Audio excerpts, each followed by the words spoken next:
ನಮಸ್ಕಾರ ಕರುನಾಡು. ನಾನು ನಿಮ್ಮ ಏಕಾಂಗಿ ಸಂಚಾರಿ ಹರೀಶ್. ಈ ಒಂದು ದೇವಸ್ಥಾನಕ್ಕೆ ಪ್ಲಾನ್ ಮಾಡಿದ್ರೆ ಸಾಲದು, ಆ ದೇವರು ಕೂಡ ನಿಮ್ಮನ್ನು ಕರೆಸ್ಕೊಳ್ಳೋಕೆ ಇಷ್ಟಪಡಬೇಕು.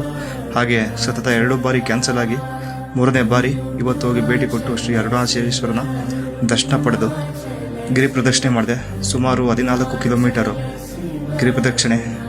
ಈ ಮಧ್ಯರಾತ್ರಿಯಲ್ಲಿ ಸುಮಾರು 3:45 ಸ್ಟಾರ್ಟ್ ಮಾಡಿದ್ದು, ಬೆಳಿಗ್ಗೆ 5:15 ಆದರೂ ಮುಗಿಲಿಲ್ಲ.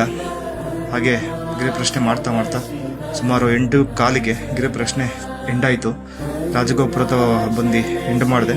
ಹಾಗೆ ಗಿರಿ ಪ್ರದಕ್ಷಿಣೆ ಮಾಡ್ತಾ ಅಲ್ಲಿ ಇರುವಂತಹ ಮೋಕ್ಷ ದ್ವಾರಕ್ಕೂ ಕೂಡ ಭೇಟಿ ಕೊಟ್ಟಿದ್ದೆ. ನಂತರ ಸ್ವಾಮಿಯ ದರ್ಶನ ತಗೊಂಡು ಅಲ್ಲೇ ಕೂಡ ಆ ಒಂದು ದೇವಸ್ಥಾನದಲ್ಲಿ ಪ್ರಸಾದ ಕೊಡ್ತಾರೆ. 20 ರೂಪಾಯಿ ಕೊಟ್ಟರೆ ಪೊಂಗಲ್ಲು ಹಾಗೂ ಪುಳಿಯೋಗರೆ ಕೊಡ್ತಾರೆ. ಅದನ್ನು ತಿಂದು ನಂತರ ಲಡ್ಡು ಪ್ರಸಾದ ಪಡೆದು ದೇವಸ್ಥಾನ ಪೂರ್ತಿ ಸುತ್ತಾಡಿ ನಂತರ ಆ ಒಂದು ವ್ಯೂ ಪಾಯಿಂಟ್ ಹತ್ರ ಹೋಗ್ಬೇಕು ಅಂತ ಅಂದ್ಕೊಂಡೆ. ಜಸ್ಟ್ ಮಿಸ್ ಆಯಿತು, ಹೋಗೋಕ್ಕಾಗಲಿಲ್ಲ.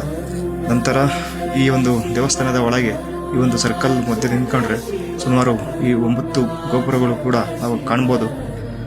ಹಾಗೆ ಅದ್ಭುತವಾಗಿ ನಮ್ಮ ಮೈಸೂರು ರಾಜರು ಕೊಟ್ಟಿದ್ದಾರೆ. ಹೀಗೆ ನನ್ನ ಚಾನಲ್ನ ಸಪೋರ್ಟ್ ಮಾಡಿ.